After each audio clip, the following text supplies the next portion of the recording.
Good evening, everyone. Hello, Sue. Hey. Thank you all for being here tonight. Thanks for being supportive of Jean last week. I heard she did a good job, so I am glad for that. You may have noticed there are some handouts from last week back there. I apologize that they didn't get printed. So last week we didn't have handouts. This week I forgot my power cord for my computer. So hope the computer lasts. So if you see it going down, that's why. I'm going to shut it down and try to save the battery. But we should be okay, I hope. And if not, we have handouts, right? So we'll get through it. So why don't we begin this evening, as we always do, with prayer. If you could just take a moment and take a few deep breaths and recall that our loving God is very much here with us this evening.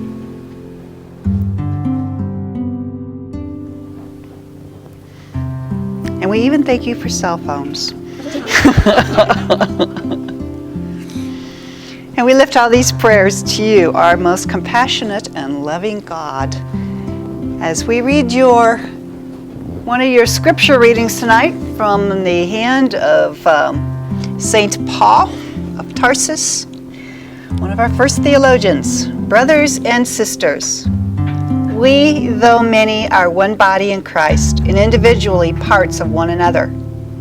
Since we have gifts that differ according to the grace given to us, let us exercise them. If prophecy, in proportion to the faith. If ministry, in ministering. If one is a teacher, in teaching. If one exhorts, in exhortation. If one contributes, in generosity. If one is over others, with diligence. If one does acts of mercy, with cheerfulness. Let love be sincere, hate what is evil, hold on to what is good. Love one another with mutual affection, anticipate one another in showing honor. This is the word of the Lord. Thanks be to God.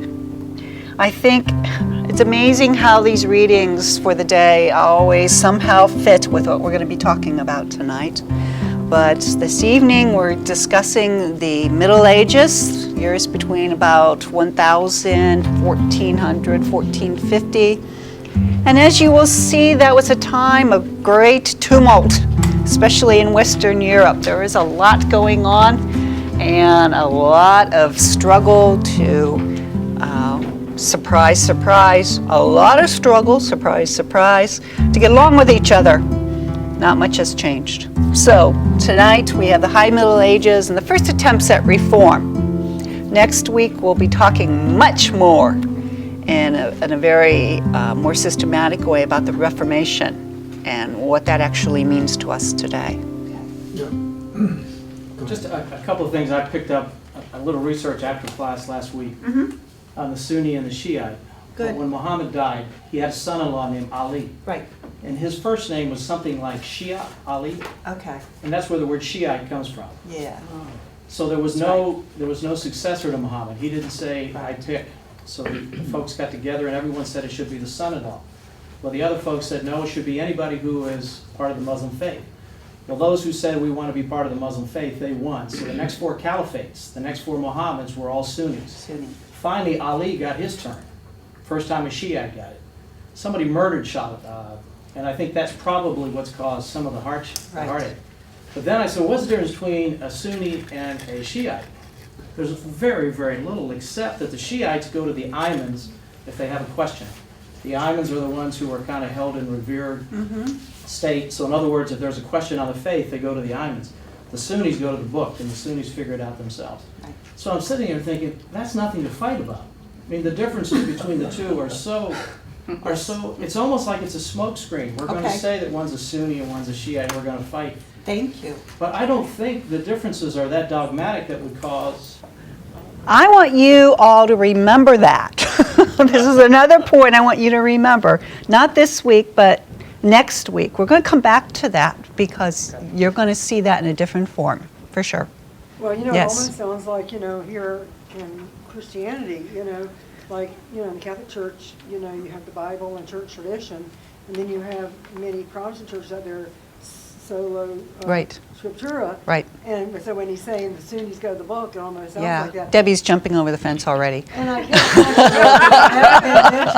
I where does the Sufis fit? They in? are the mystics. But aren't they another branch? Yes. Yeah, they're a third branch. They kind of do their own thing, which we will see that also. Mm-hmm. Yeah. Mm-hmm. No, it's okay. It's okay. Great question. No, just one of the observations that we discussed last week is as the early church and the Christians swept above the northern Mediterranean, Mm-hmm. then all of a sudden it was almost like a pause, and then all of a sudden the Muslims then swept across the bottom. Right. Just almost like a yin-yang, Right. equal but opposite reaction. Yes. Yeah, and it was almost as if there was a power vacuum there, so they just kind of came in. Mm-hmm. Mm-hmm. But is it possible that the Crusades, being from the Christian perspective, have taken a bad rap in history? It seems as though it makes it sound like the Christians were the ones who were going in and they were going to just slaughter the Muslims. But it appears, from what I've studied, is that with the invading Muslim communities moving into northern Africa and also into Europe, that was the response from Christian Europe, was to go defend the homeland, defend land that they had already conquered. Yeah. So it was The more of a question warlike- is more, how did they do it? Okay? But it and- did nothing because they didn't take anything back. No, they didn't. They didn't. And I hope, Jean, last week you got to see the video that talked about when Islam came into North Africa, how many of the Christians there welcomed them, okay, because they had been so oppressed under Byzantium, the Byzantine rule, and the Muslims were actually very good leaders. You know, they tolerated the other religions, they allowed them to have rights, and things flourished for quite a while. Okay, so there was no sense of oppression under Muslim rule for a very, very long time. I want to make sure you got that. The other thing I want to get across too, and hopefully Jean talked about this, is when Charlemagne became Holy Roman Emperor, one of the things that he did is he forcibly converted tribes. Did she talk about that? Yeah. Okay? You will become Christian, or you will. All right? That was the norm. So his troops went throughout Europe and Eastern Europe and forcibly converted the people to Christianity. Okay. So, just to review, Charlemagne as the Holy Roman Emperor, he was quite responsible for educating more of the populace. He established schools both at the monasteries and at what we would call cathedral schools, which were just simply there were no cathedrals yet, okay? Those were just the major churches. So the priests, the learned people at the churches would take students under their tutelage and teach them, young boys, okay? No girls, boys. Single European currency, the first euro, Charlemagne. The first idea of forcing the bishops not only to live in their diocese, but to be visited and be accountable for what was happening in their diocese. Prior to this, the bishops could kind of go wherever, live wherever, do whatever. Okay, Charlemagne said, this is what you're going to do. Stressed agriculture, tried to build this canal. For the first time in almost 500 years, Europe was somewhat unified. Right? Yeah, a really important figure. Unfortunately, what we saw happening after Charlemagne, kind of what happened after the death of Muhammad.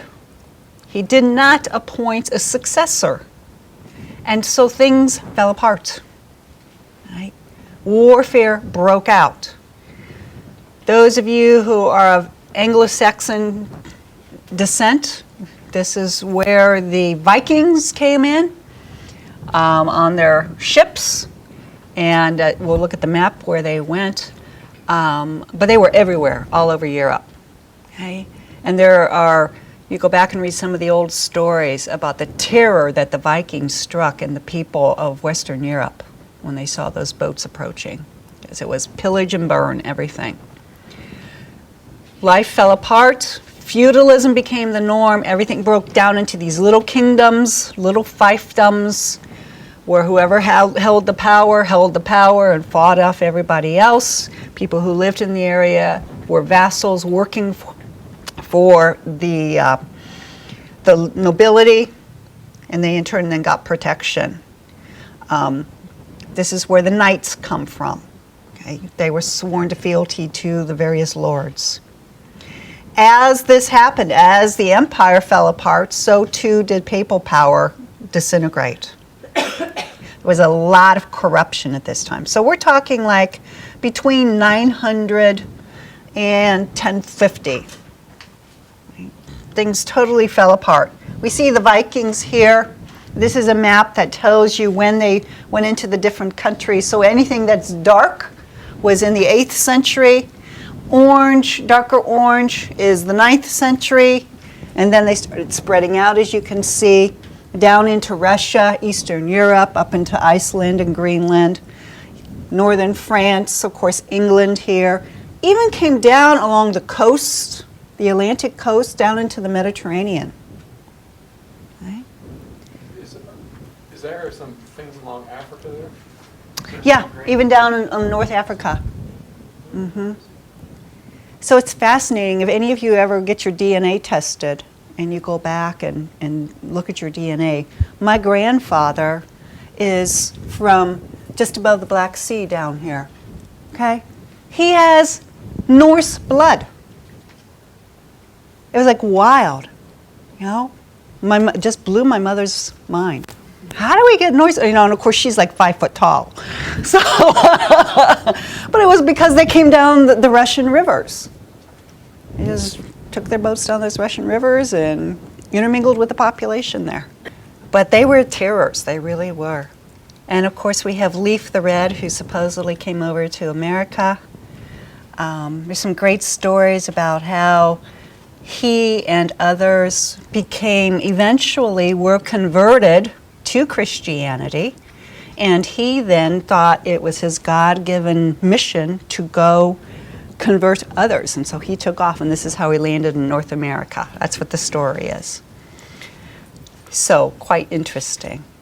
But by about the year 1000, all of Western Europe was Christian to one extent or another, okay, even in the Scandinavian countries. So we see about 967 what the map looks like there. Right. You'll notice, of course, here's the Muslims. Northern Spain is still Christian.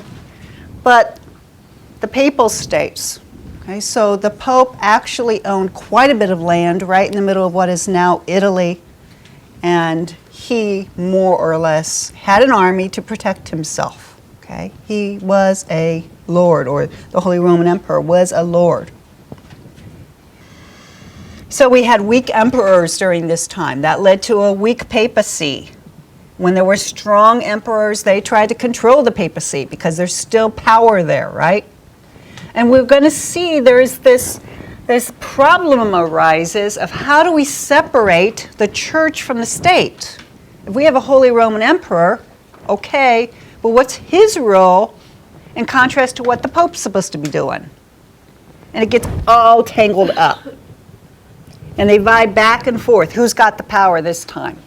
We've got this emperor, who's got the power? We've got this pope, who's got the power? Okay, and this leads to a lot of corruption. So what was happening is that the leaders, both in the fiefdoms and with the emperor, he was appointing bishops and abbots. Thought they had the power to do that. Now imagine if President Obama said, no, I want this guy to be Bishop of Chicago. You can imagine what would happen, right? But at that time, that was the norm. That's how it worked.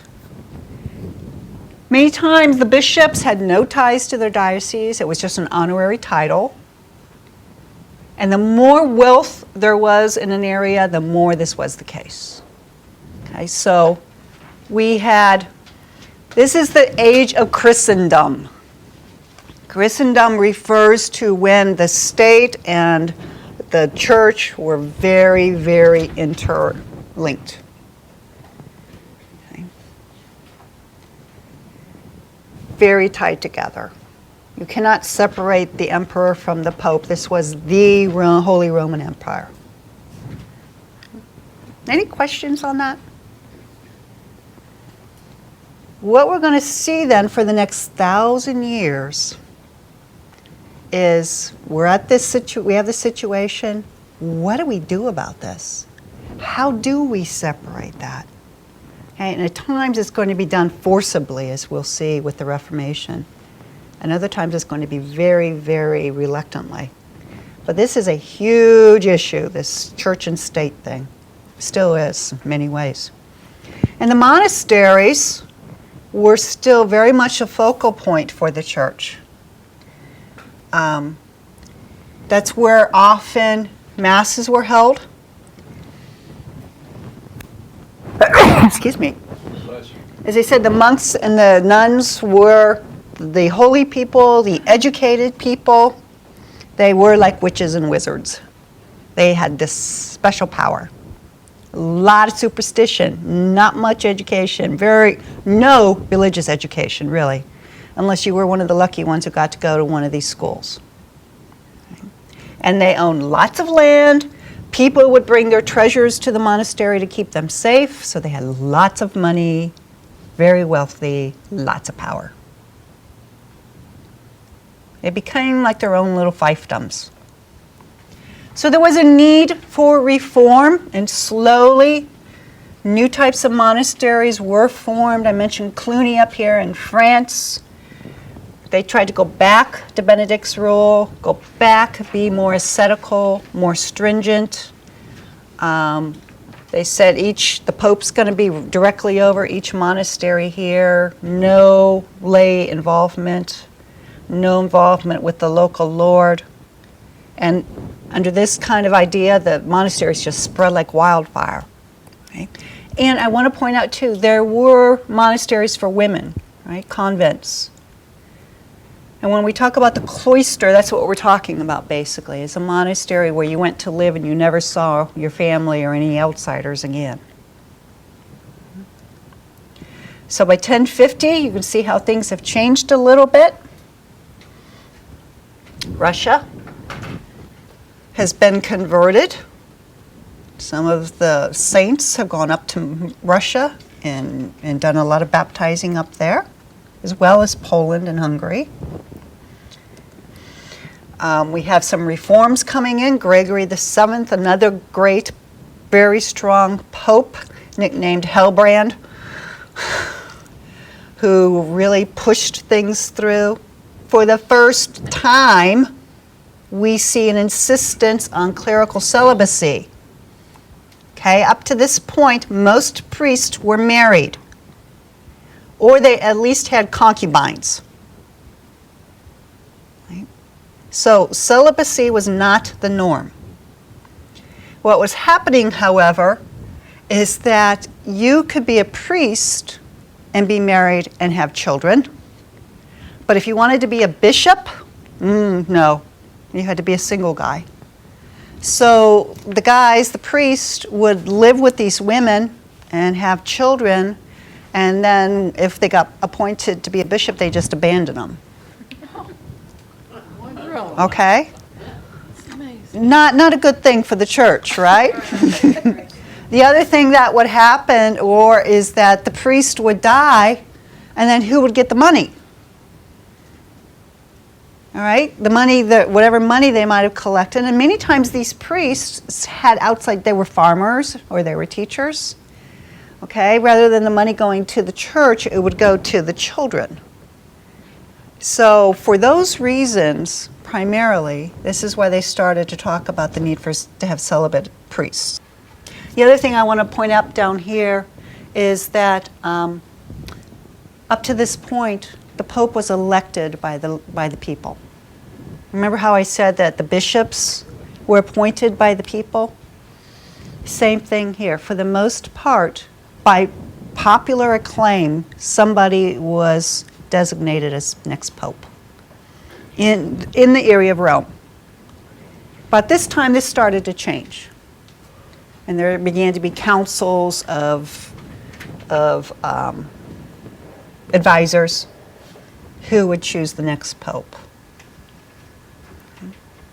Does anybody know the story of Thomas Becket and Henry II?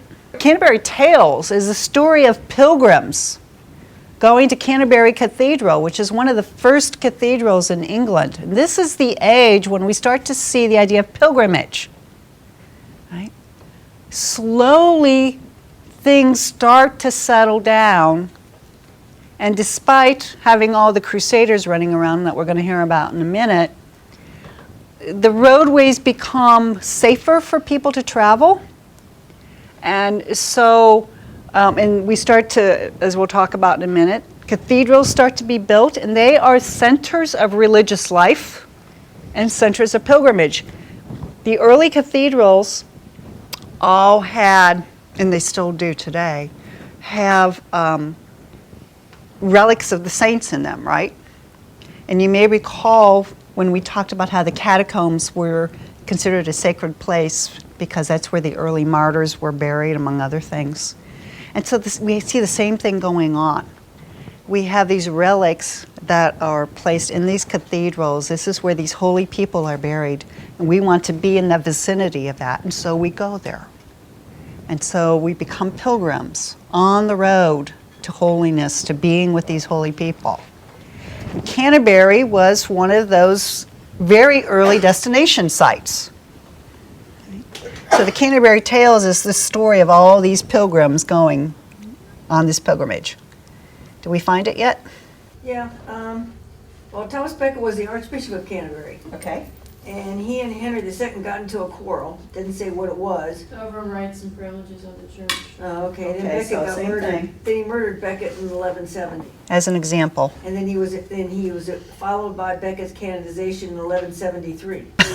But then it said Henry's public penance at Canterbury in July of 1174, so he must have felt pretty bad. Okay. it says Well, 'cause they were good friends. Followers that murdered him in Canterbury Cathedral. Right. It was in the cathedral, and they had been very good friends. They had grown up together, as I recall. Yeah, so we see that same conflict between church and state. Who's going to have the power? Henry II thinks that he can do whatever he wants. Thomas Becket, as Archbishop, calls him on it. Becket was apparently excommunicating his opponents in the church. Ah, And when that news reached Henry, he uttered words as men took to meaning go kill him. thank you. That's one of the traditions. Okay. All right. So a very well-known example of some of the tension that was happening at that time between church and state. And we also see tension still between East and West. Okay, I'm sure Jean talked about this last week. We've got the bishop in Rome, we've got the bishop in Constantinople. Byzantium still exists. There's still an emperor in Constantinople and a bishop there. We've got the bishop in Rome and the Holy Roman Emperor, and the question is, who's got the power? Who has the authority? We're still one church. How do we work this out? So the differences that have existed between East and West for 700 years, by 1054, have just grown greater. The whole issue of celibacy, because in the Eastern Church, most priests were married. And here's the West now demanding celibacy of their priests. How the church structure works versus the lines of authority. Liturgical differences, different masses, different sacramental differences. And then in the creed, okay, what we call the Filioque. In the Nicene Creed, we say that the Holy Spirit is descended and from the Son, which in the West, the East did not like that. Okay, that led to small theological difference. But that eventually led to the schism in 1054, all those things, a split between East and West. And Rome asked for assistance from Constantinople. Constantinople ignored that request. That did not sit well with Rome. There was a papal envoy sent to excommunicate the Patriarch of Constantinople. Instead, the Patriarch of Constantinople excommunicated the papal envoy. So they excommunicated each other, basically shut down all communication between the two, and there was very little communication or assistance for the next 150 years. Wow. Okay, so we've got a very dysfunctional family here. After this major separation between the East and the West, did the Eastern then separate further into the different Orthodox churches, the Greek Orthodox? Not Jewish yet, Orthodox? but that is But coming. that does happen? Yes, Okay. absolutely. Yeah. Okay, so now the Byzantine Empire is off doing their own thing. The Holy Roman Empire is doing their own thing. And never the two shall meet again. Not for a long time, not until Vatican II. Okay? But it's going to get worse before it gets better. Vatican II? Yeah. Yeah. The other thing that's happening in the West, well, not in the East, as I mentioned, is feudalism. Okay, this is not symptomatic in the East at all. But in the West, we've got all these little fiefdoms still. And the question becomes, what is the role of war in Christianity? Now, Diane asked, well, what does Christianity look like? So you have all these guys going and, cutting off people's heads, running them through with spears. Is this what a Christian looks like? Destroying other Christians. What's the role or should we be pacifists? Right? And then, of course, you've got the spread of Islam and the fall of Jerusalem. And so, lots of fighting going on. We consider the age of chivalry to have started with about the First Crusade in 1095 and to continue through about 1550. That's a very long time, about 500 years almost. Okay? And the age of chivalry, although it's not often portrayed this way in novels or in movies, had very deep religious overtones initially, and really for a long time. It became very romanticized. The idea was that you are fighting for your mother, the church.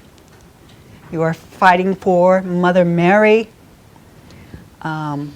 The knights would go through a period of training and ascetical preparation. They would fast before they would be knighted, before they would declare their fealty to a liege.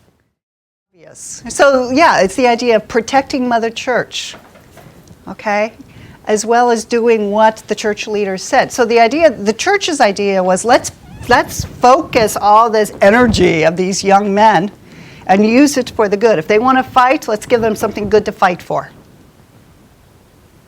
All right? Let's give them a reason to fight. We're going to save Christendom from extinction, especially when you're in a climate that fosters that. Right? It encourages that. So it became this another form of religious pilgrimage that involved a lot of violence. Right? We're going to go on pilgrimage on these crusades. The Pope calls them. The Emperor encourages that and is all for that. So this is a new devotional practice. Right? We're going to take up the cross. They actually wore fabric crosses on their clothing and go off. So as this one slide said, there were 8 primary crusades by the end of the 14th century. Okay? After that, there were more against heretics, mostly in Europe.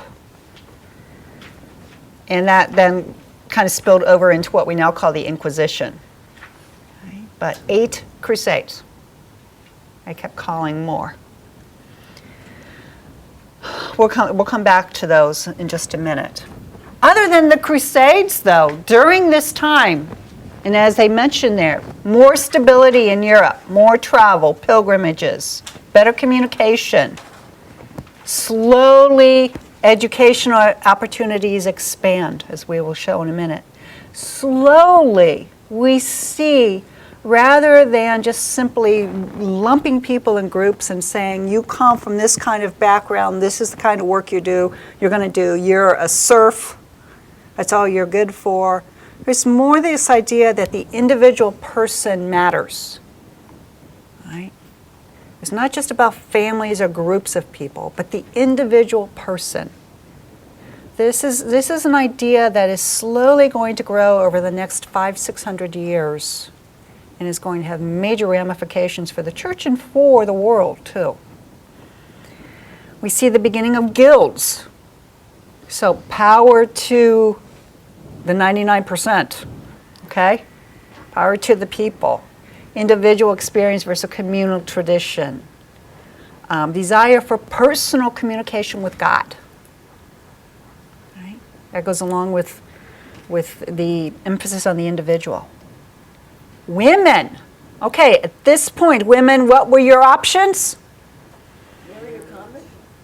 Marry, get married, or go to the convent, pretty much.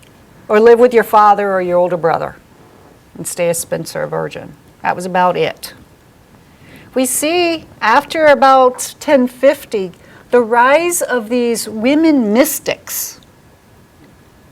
Right? Lots of women mystics suddenly on the scene. People, women who have these personal experiences with God and tell about them. Right? Still though, women's orders were all cloistered. You were a nun, and that's what a nun actually means. A woman who is in a cloistered order in a monastery or convent. Right? Why are these changes going on in the church? There are new Gnostic movements. And some of these new Gnostic movements also said, once you're perfected, it doesn't matter what you do. Because you're perfect. You can't sin, okay? Yeah, it was wow. There were some pretty wild things that went on at that time. So you hear the word Cathar or Albigensium or free spirits. That's what that means, okay? There's heretical movements. Okay? So even though today, looking back, and I don't know if this came up last week, but often we call this time period between like 600 and 1400 the Dark Ages. Does it appear to be the Dark Ages to you? I mean, when I look at this, there's an awful lot going on. You know, there's a lot of change, there's a lot of movement, there's a lot of people running all over the place. It doesn't seem very dark to me. Maybe kind of chaotic at times. Well, the important thing would be, who named it the Dark Ages, and what are they getting out of naming it? Oh, Brian, you're too good at this. Yeah. Yeah, exactly. You know, who named it the Dark Ages? And it's probably the people, for the most part, who think of these high points of civilization. And this was not a time of any kind of high civilization. But there were still lots of people who were trying to make positive changes. Right? So I want to just briefly mention a few of them. Bernard of Clairvaux, who is one of the great saints of our church from the 12th century, Saint Bernard, again from France. He is another one who did a renovation, a change in the Benedictine lifestyle, the monasteries.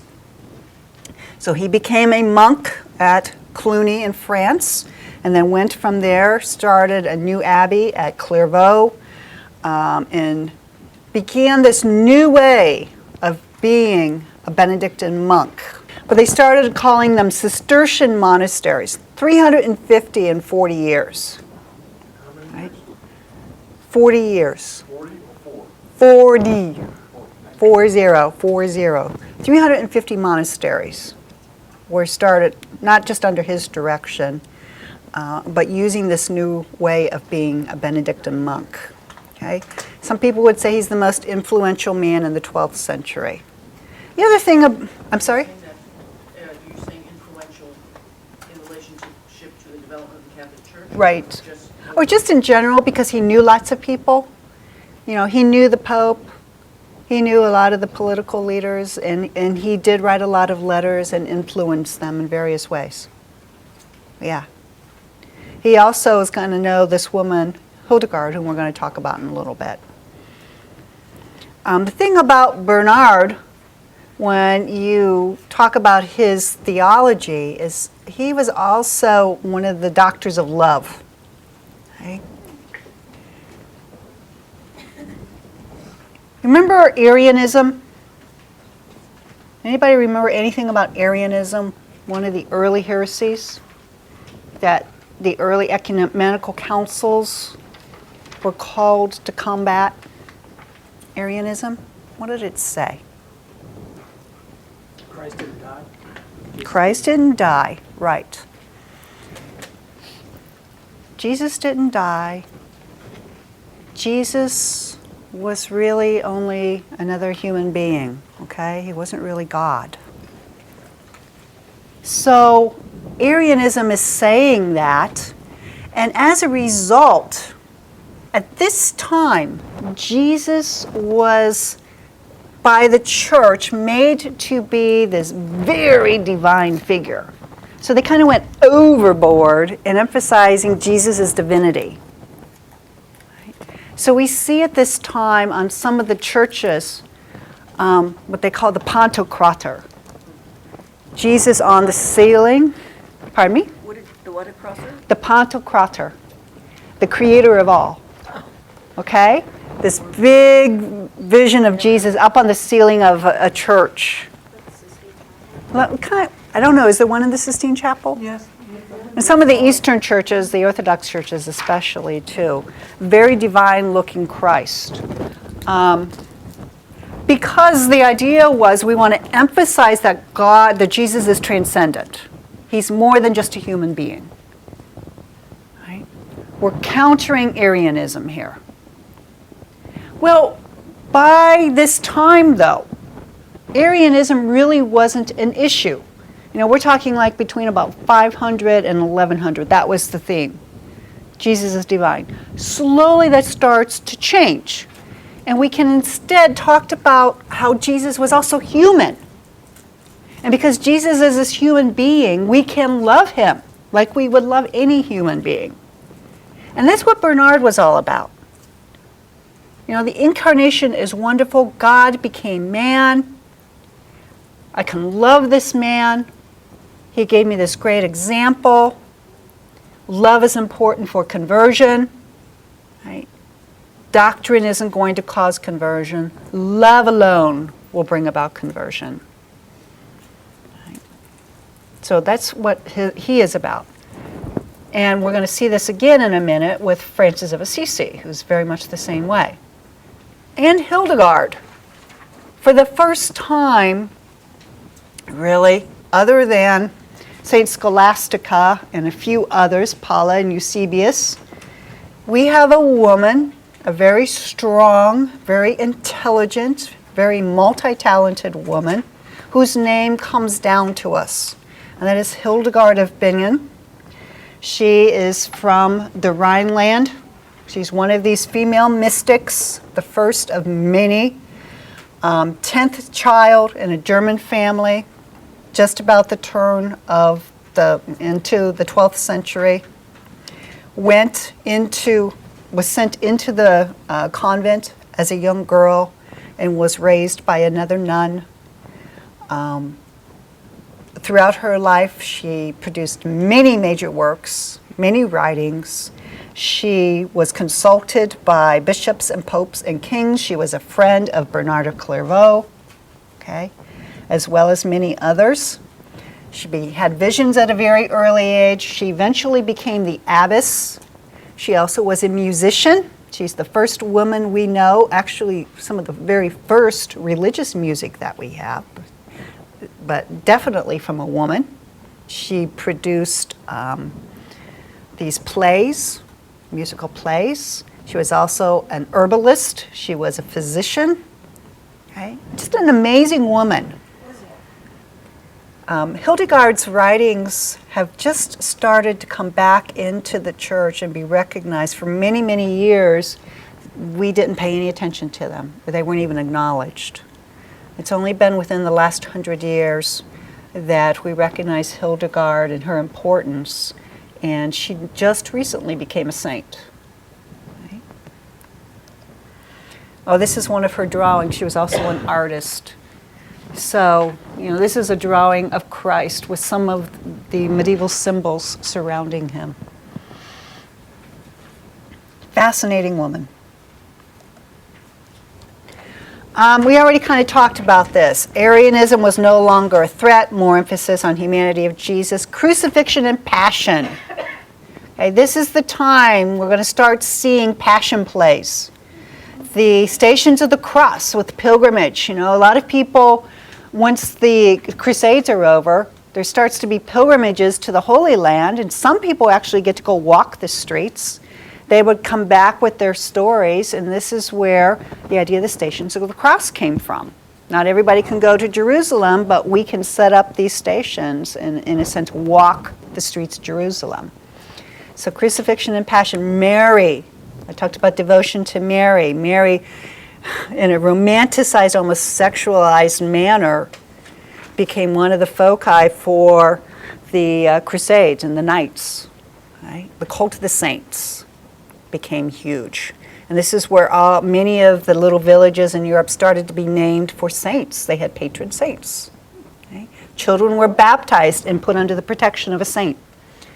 The realization that we need to reform, right? That perhaps we haven't been Christian in the way we should be Christian, Diane, right? We need to figure out what that means. For some people, as always, that means going back to the early church stuff. How did they do it in the early church? That's the pure form. Right? For others, let's just shake up what we have. Others start these new sects that we've been talking about, these new heresies. We had people called the Waldensians, who are actually using the vernacular instead of Latin. Ooh, don't do that. Okay? We have the Cathars, the Albigensians, Gnostic sects going on. And this is going to continue. There's the realization we're growing, and there's a lot of pushback from the church and others as people try to grow, as there always is. Right? What does it mean to be Christian? One way there's growth, universities. The first universities in Europe are structured and based upon the same ideals as Muslim universities. Right? There were Muslim universities in Spain as well as the Middle East. The Christians picked up that idea and copied it and started universities at Salamanca and Paris and some other places. By 1250, 80 universities. Emphasis, theology, law, medicine. Okay. Then the liberal arts. The students were all male, all young, what in many ways today we would call high schools. Okay. And then that expanded. Everything was in Latin. Cathedrals started to be built. These huge cathedrals, they were a symbol of power, of wealth for bishops. They became points of pilgrimage, as I mentioned. Lots of new architectural techniques used in cathedrals, flying buttresses, the towers, all of that, the steeples. It was the largest building in town. I don't know if any of you have been able to be in, especially in Northern Europe, I know when I went to Normandy, you'd be going across these plains and all of a sudden you see something way off in the distance, and here's this huge steeple, this huge cathedral, biggest thing around. Right? You could see it for miles and miles and miles. Meant to inspire awe and to help people realize how huge God is. Right? Okay, so we see with Dominic and Francis something totally new. Rather than either the diocesan priests, okay, who were often very poor, very uneducated, living in a parish and often being farmers on the side and having children, and the monks who were in the monasteries removed from the people, we have this new group of people, the apostolic life, the mendicants they're called. Mendicants. They went out among the people, they walked the roads. Francis wanted his friars, and that's another new word, F-R-I-A-R-S, friars, not to even have a home. He didn't want to have a provincial house or anything like that. He wanted them just to be like Jesus, out walking the road all the time. For Dominic, the idea was to convert heretics through the intellectual life as well as through love. Both Dominic and Francis are about poverty and the importance of letting go of the material stuff. The Dominicans are often called the Black Friars, okay, and of course the Franciscans wear the brown robes. If you've heard of Thomas Aquinas, he 1224 was when he was born. He was one of the first Dominicans, okay, one of the great Dominican teachers and theologians.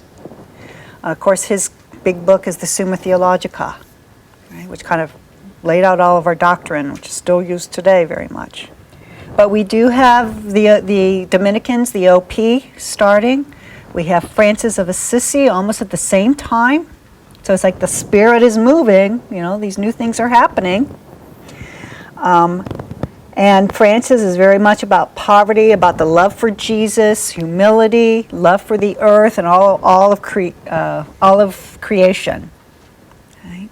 Francis is the first that we know to receive the stigmata also. Also, we have a new women's order, okay? The Poor Clares. Clare of Assisi was Francis's good friend. Wanted to actually join his order, and of course he said, "There's no way." No way, but he helped her get started in something new, and they're now known as the Poor Clares. So a new religious order for women other than the Benedictines. Also about poverty. And as they mentioned, other new types of ways that women were becoming more religious. I mentioned the women mystics. Some of the women mystics were part of what we call the Begans. And these Begans were very free-floating types of organizations where women would gather together in a house or some kind of location. Sometimes they didn't even live together. Sometimes they took vows, sometimes they didn't. Today we would probably call them some kind of lay community. All right? The Begans, we could kind of say, were the first hospitalists. They started the first hospitals in Europe, in addition to those that are in the monasteries. Right?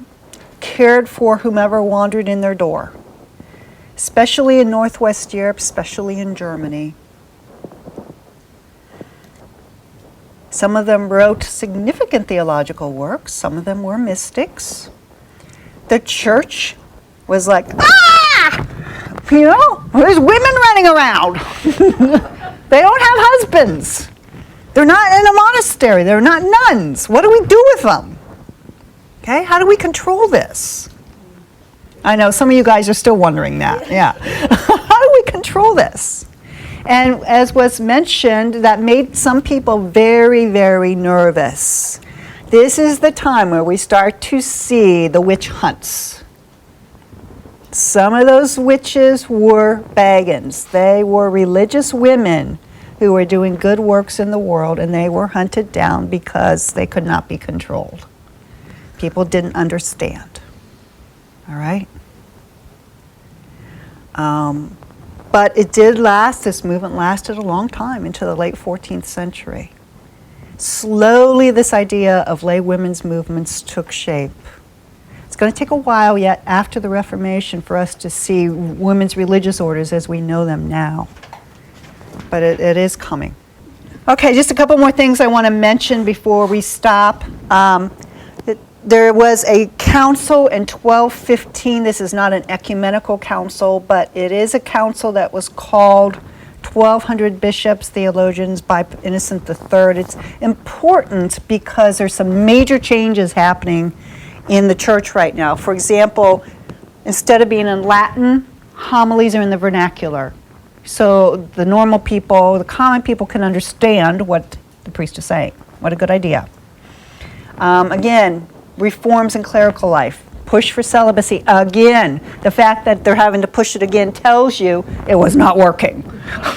All right? You guys got to be celibate. Condemnation of heresies. Non-Christians, Jews and Muslims, must wear distinctive clothing and live in ghettos. Interesting, huh?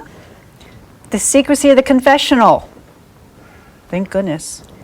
This is where we start to see the idea you are supposed to receive the Eucharist at least once a year during the Easter season, as well as go to confession during the Easter, at least once a year. Okay, that's where this comes from. We have 7 sacraments. Marriage finally became a sacrament at this time. It's not until that. It's the last sacrament to be announced. And transubstantiation.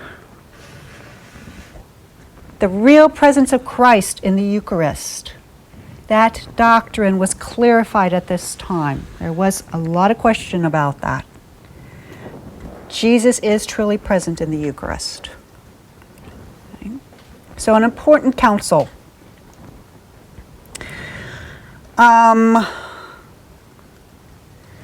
We have numerous other crusades taking place. I mentioned before there were 14. I want to point to just one of them here, or actually 2. The Fourth Crusade, 1204. I have a short video, but I don't want to show it running out of time. Go for it. Yeah, you say that, but others have to go. So what's important about this is that the Crusaders were trying to get to the Holy Land. They were promised by this one merchant that he would take them to the Holy Land if they would go to Constantinople and gather up wealth there for him. Okay? It was supposed to be this other place, but they didn't want to stop there and sack that place because those people were Christians. So instead, they went to Constantinople and they sacked Constantinople. Which was Muslim? No, it was Christian, but it was the Eastern Church. Okay. Yeah. So they pretty much destroy much of Constantinople, rape, pillage, kill, and give the riches to this merchant who then takes them on to Jerusalem. Of course, our brethren in Constantinople were like horrified. Horrified. And you want us to be part of this church, right? So that was like the end for the relationship between the Eastern and the Western churches, 1204. As I mentioned, after this point, there is like no communication between the two until the Second Vatican Council in 1965. Okay. There are numerous other crusades after that, including a children's crusade, which was also a total disaster. Okay. You can see there's a map of where many of they follow the same basic route.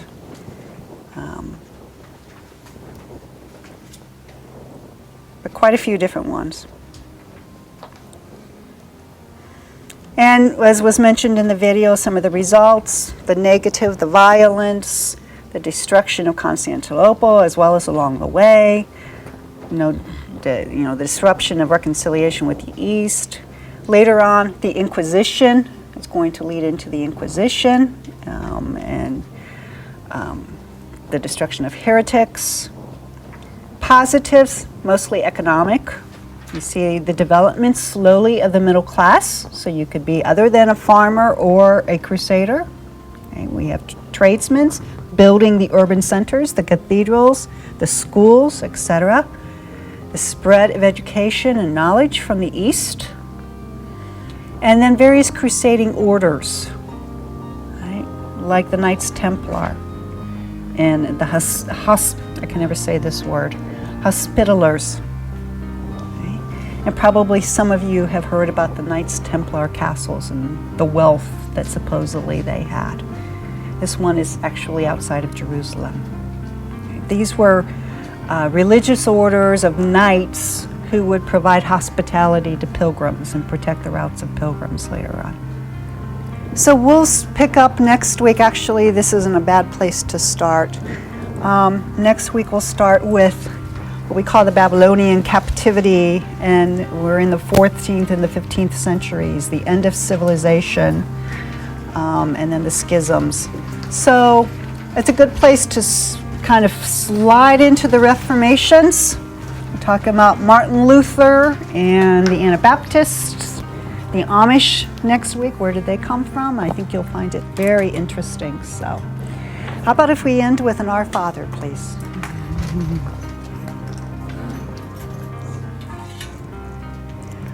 Our Father, who art in heaven, hallowed be thy name. Thank you all very much. And think about what's important. What did you hear? Why does it matter?